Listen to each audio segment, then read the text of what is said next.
भाषिनी सहगल जी, मैं एक मामूली सा इंसान हूँ, मगर मामूली इंसान भी सोचते हैं। और मैं सोचता हूँ कि आज हमारे चारों तरफ कितनी भूख, कितनी बीमारी, कितनी गरीबी, कितनी बेरोजगारी है। और वो लोग जो कुछ कर सकते हैं, उन्हें सिर्फ अपनी फिक्र है। जिनके पास दौलत की शक्ति है, उनके दिलों में लालच और बेईमानी के सिवा कुछ नहीं। हर तरफ लूट है, नफरत है। जिसका जितना बस चलता है उतना जुल्म करता है। बेइंसाफी के इस गहरे अंधेरे में अब मेरा दम घुट रहा है। मैं इन हालात के खिलाफ प्रोटेस्ट करूंगा। दिन 26 जनवरी, जिस दिन हिंदुस्तान को यह नया संविधान मिला, जगह सुचेता हॉस्पिटल की वो अधूरी बिल्डिंग जो इस प्रदेश में करप्शन का सबसे ऊंचा मीनार है। मैं 26 जनवरी को उस बिल्डिंग की छत से कूदकर अपनी जान दे दूंगा। आज के हालात के खिलाफ यही मेरा प्रोटेस्ट होगा। एक आम हिंदुस्तानी, आजाद। क्या नाम बताया? आजाद। सर आपने ये कॉलम पढ़ा सर? हाँ पढ़ा। सर यानी कमाल है। महेश, ये सब अखबार चलाने के टोटके होते हैं। शुक्र करो कि 90% प्रेस इन टोटकों से अभी दूर है। भूल जाओ ये सारी बातें। इस आर्टिकल का प्रूफ रेडी है? जी सर। सर आप ये कहना चाहते हैं कि ये सब झूठ है? अगर ये सच है तो ना तो मुझे जर्नलिज्म आता है और ना ही मैं इस मैगजीन का एडिटर हूं। मगर इस झूठे खत में एक बात सच्ची लिखी है। ये सुचेता हॉस्पिटल की अधूरी बिल्डिंग सचमुच इस प्रदेश में करप्शन का सबसे ऊंचा मीनार है। गवर्नमेंट ने इस बिल्डिंग के लिए 5 करोड़ रुपए सैंक्शन किए थे। 5 करोड़ रुपए खत्म हो गए, लेकिन बिल्डिंग खत्म नहीं हुई। कुछ पैसे सरकारी अफसर खा गए और कुछ खा गए बिल्डिंग कॉन्ट्रैक्टर मिस्टर लालवानी। वही कौन है ये आजाद वाजाद? मेरे को मिले तो मैं बोलूं साईं तू मेरे से दिल्ली का टिकट ले और जाकर कुतुब मीनार से जंप मार। मेरी बिल्डिंग मिली थी तेरे को। डैडी, पेपर में जो सुचेता हॉस्पिटल की बिल्डिंग के बारे में छपा है तो चालू हो जाएगा ना सारा इंक्वायरी। साथ में वो छोकरा लोग भी लगा है, यूनिवर्सिटी कैंपस वाला। अरे पापा, अभी तो खिला पिला के सारा लफड़ा दबाया था नहीं। बेटा तुम गिरधारी को बोलो गोकुलदास को फोन मिला। गोकुलदास का 36 का आंकड़ा है मुख्यमंत्री गुलाब चंद तामोट से। अच्छा, ये बात पेपर में छपी है उसकी सरकार की बदनामी के लिए, समझा? अच्छा ये बात है। अरे मैं बोलता हूँ गाली देनी है तो मुख्यमंत्री को दो, मैंने क्या बिगाड़ा है किसी का?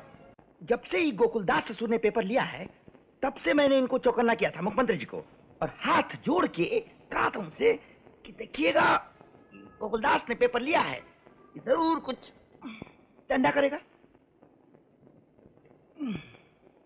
बड़ा गैस हो गया ना। तो ये बात हमें मुख्यमंत्री जी के कान में डाल देनी चाहिए। गोकुलदास को मैं आज से जानता हूँ ना, बड़ा सुअर आदमी जी। क्या पता लगता है इसको पढ़कर? भाई मैं तो कुछ कहता ही नहीं। अगर मैं कुछ कहूंगा तो यही होगा कि ये माणिकलाल त्रिवेदी तो विरोधी दल का नेता है, हम तो अपोजिशन है ना। देखिए पढ़िए इसे, पढ़िए। मिट्टी पलीत कर दी है पूरे के पूरे प्रदेश की इस मुख्यमंत्री गुलाब चंद तामोट ने। 100 बातों की एक बात कही त्रिवेदी जी आपने। क्यों जी? अपने त्रिवेदी साहब तो 2 टक की बात करते हैं। अजी इतना क्लेश, इतना आवेश है जनता में साहब। अब ये आदमी, ये जो भी है वो आजाद है, यानी कि ये करने पर मजबूर हो गए। ये क्या प्रॉब्लम कर दिया है तुमने? कौन सा प्रॉब्लम? अरे तुम्हारे कॉलम में ये लेटर छपा है। सुबह से कितने फोन आ चुके हैं। वो आईजी नागू और वो एक्स एमएलए त्रिवेदी, जिसे देखो वो। रियली? अरे ये तो खैर अलग बात है, लेकिन खुद गोकुलदास जी ने पूछा कि भाई कौन है ये आदमी, क्या कहता, क्या जवाब देता मैं? अब इस पागल आदमी का लेटर छपवाने से पहले मुझे तो पूछ लिया होता। आखिर मैं एडिटर हूं यहाँ और मुझे ही पता नहीं। तुम जानती हो इसे? किसे? किसे क्या? इस आदमी को, इस आजाद को। और किसे? ऐसा कोई आदमी नहीं है। क्या? जी हाँ, यह खत मैंने खुद ही लिखा था। खुद लिखा था? यानी कि कल आप ही ने कहा था कि खबरें सेंसेशनल, दिलचस्प, हंगामे वाली होनी चाहिए। जरा बाहर जाके देखिए आज शहर में आपका पेपर कैसे बिक रहा है। हाँ वो मैंने देखा, लेकिन अब ये किस्सा खत्म कैसे किया जाए? देखो कल अगर ये झूठ खुल गया तो जरा तुम्हें भी सोचना चाहिए कि पेपर की अपनी कोई रेपुटेशन होती है। आज बस में रास्ते में जो पब्लिक रिएक्शन मैंने देखा, और आप भी कह रहे हैं कितने फोन्स आए, मुझे ऐसा लगता है ये आजाद का किस्सा जब तक चले आपके पेपर की सेल्स के लिए अच्छा है। रोज एक सेंसेशन। यानी कि तुम ये कहना चाहती हो कि जो आदमी है ही नहीं उसके बारे में रोज हम अपने पेपर में छापते रहे? ये जो तुम्हारा पागलपन का जो ये स्कीम है ना, वो तुम अपने पास रखो, समझी? शर्मा जी देखिए, ये आइडिया बुरा नहीं है। मुझे कोई आइडिया नहीं, सुनो प्लीज। सीधी बात है। हेलो शर्मा जी। हाँ पांडे जी, मैं बोल रहा हूँ। सेठ जी बात करेंगे जी।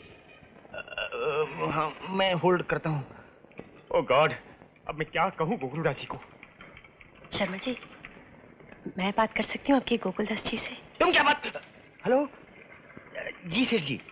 जी हाँ जी, वो सुभाषिनी साइकिल जिसके कॉलम में ये सब कुछ आया है, मैं उससे यही बात कर रहा था, मगर वो आपसे बात करना चाहती थी तो। मैं खुद उससे बात करना चाहता हूँ। जी जी, एक सेकंड।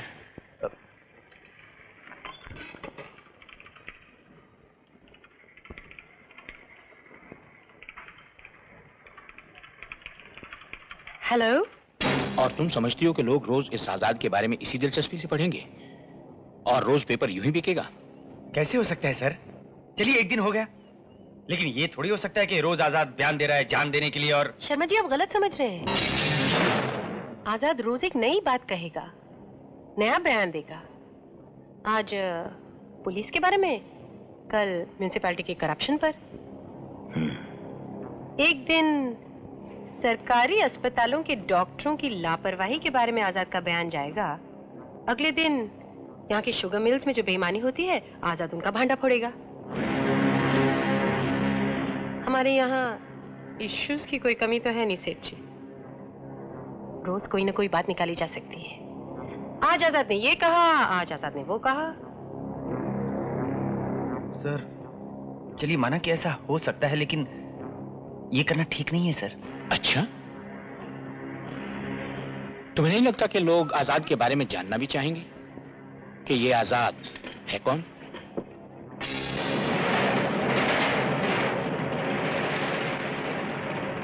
लोग अगर जानना चाहेंगे तो ठीक है, हम आजाद की जीवनी भी छाप देंगे। आजाद एक सच्चा हिंदुस्तानी है, और सच बात तो यह है कि उसके माँ बाप ने भी आजादी के लिए बहुत सत्याग्रहों में हिस्सा लिया था, भूख हड़तालें की थी, जेल भी गए थे। आजाद उनका एक ही बेटा है,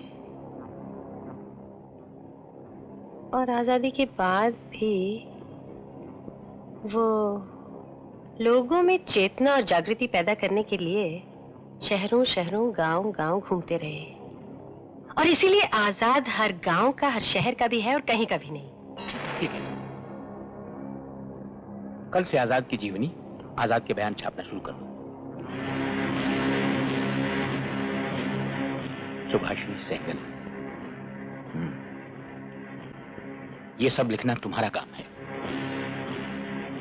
सर, मुझे तो कल आपकी नौकरी से निकाल दिया गया। आज फिर रख लिया गया है। तुम हमारे लिए काम कर रही हो। Thank you sir. और हाँ, तुम कह रही थी कि आजाद यहाँ की शुगर मिल्स की बेईमानियों का भांडा फोड़ेगा। ये बहुत जरूरी है। आजाद के नाम से लिखना ही है तो दालचंद जैन की शुगर मिल्स के बारे में ही लिखना। वो इस प्रदेश की शुगर मिल्स मालिकों के एसोसिएशन के चेयरमैन हैं। जी। गोकुल दास अपने पेपर के थ्रू जिस तरह से कीचड़ उछाल रहा है ना मुझ पर, ये देख लीजिए आप। और इसकी वजह क्या है? एक इलेक्शन हो, कुछ भी हो, कोई भी समय हो, हमने हमेशा आपका साथ दिया है और उसका यही नाम मिला है। आज तक आपकी पार्टी ने जब जितना रुपया मांगा है, शुगर मिल्स वाले पीछे नहीं हटे हैं। और ये गोकुल दास आपका क्या बिगाड़ सकता है दालचंद जी? कुत्ते भौंकते हैं, भौंकने दीजिए। अरे एक दिन यही भौंकने वाले कुत्ते भौंकना बंद करके काटना शुरू कर देते हैं गुलाबचंद जी। तो फिर हम भी हाथ पर हाथ धरकर बैठे तो नहीं है, देख लेंगे। रस्तोगी सर, ये आजाद कौन है? सर ये वही है जिसने उस सुचेता हॉस्पिटल से कूद जाने वाला वो लेटर। अच्छा वो। हाँ, अब तो आए दिन उसका एक न एक बयान जो है सो कि नहीं। सर ये सारा स्टंट है, मुझे तो लगता है ऐसा कोई आदमी नहीं है, एक कैरेक्टर बना लिया, बस उसके नाम से जो चाहते हैं लिखते रहते अरे हैं। कैसे लिखते रहते हैं? इनको तो मैं देख लूंगा। अरे देखने के लिए हम बैठे हैं ना दालचंद जी, हम इन्हें एक्सपोज ही कर देते हैं। जो तुमने कहा कि आजाद कोई है ही नहीं जी, तो ये बात दूसरे पेपर्स में भी आनी चाहिए। रस्तोगी जी सर, गोकुलदास के दफ्तर के सामने ऐसे झूठे जर्नलिज्म के खिलाफ जुलूस उलूस निकलवा दो। ठीक है ना दालचंद जी? हाँ साहब ठीक है। भौंकने वाले पर जब 2-4 पत्थर पड़ेंगे तभी भागेगा ना दुम दबा के। झूठ बेचना बंद करो, बंद करो, झूठ बेचना बंद करो, बंद करो। कोई अगर आजाद है सामने आए, सामने आए। कोई अगर आजाद है सामने आए, सामने आए। जी मैंने तो पहले से ही कहा था, ये सारे झंझट के काम है, कोई फायदा नहीं। मगर इनको बहुत यकीन था ना। देखिए अब हो गई ना मुश्किल। क्या मुश्किल हो गई? लीजिए बताइए, पूछ रही हैं कि क्या मुश्किल हो गई? सेठ जी दूसरे सारे पेपर्स लिख रहे हैं कि हमने सब फ्रॉड किया है, आजाद नाम का ऐसा कोई आदमी ही नहीं है। हाँ अगर वो लिख रहे हैं तो। अरे लोग ऑफिस के गेट पर नारे लगा रहे हैं कि झूठ बेचना बंद करो, और ये पूछ रही हैं कि क्या मुश्किल हो गई? तो उसमें क्या है? कुछ लोग यही तो कह रहे हैं ना कि आजाद कोई नहीं है। एक फोटो छाप दो किसी का कि ये आजाद है। सेठ जी पब्लिक आजकल इतनी चुप वो नहीं रही है, लोग हर बात ऐसी थोड़ी मान जाते हैं। हाँ सिर्फ फोटो से तो बात नहीं बनेगी, लेकिन हम अगर ये कहें कि आप आजाद को देखना और सुनना चाहते हैं तो आइए, और वो मंच पर खड़े होकर कहे कि मैं आजाद हूँ, बताए कि उसकी सोच क्या है, उसके विचार क्या हैं, तो कैसे नहीं मानेंगे कि ये आजाद है? Very good idea. बस अब कमी है तो सिर्फ आजाद की। वो भी मिल जाएगा। कहीं से एक ऐसा आदमी तो ढूंढना है ना जो इस शहर का ना हो, जिसे कोई पहचानता ना हो, और जो मंच पे खड़े होकर अपनी सोच अपने विचार बता सके। वो तो हम उसे लिख के देंगे सेठ जी। स्पीच देने के बाद वो शहर से चला जाएगा, उसके बाद उसके बयान हमारे पेपर में छपते रहेंगे। परफेक्ट। और जब 26 जनवरी को वो अपनी जान नहीं देगा तब है?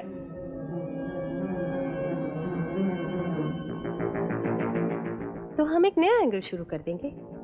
26 जनवरी को आजाद गायब, क्या इसमें पुलिस और सरकार का कोई हाथ है? क्या आजाद का खून कर दिया गया? वगैरह वगैरह। कुछ दिनों ये हंगामा चलेगा, ठीक है ना सेठ जी? ठीक है। अब तुम एक ऐसा आदमी तलाश करो जो आजाद का रोल अदा कर सके।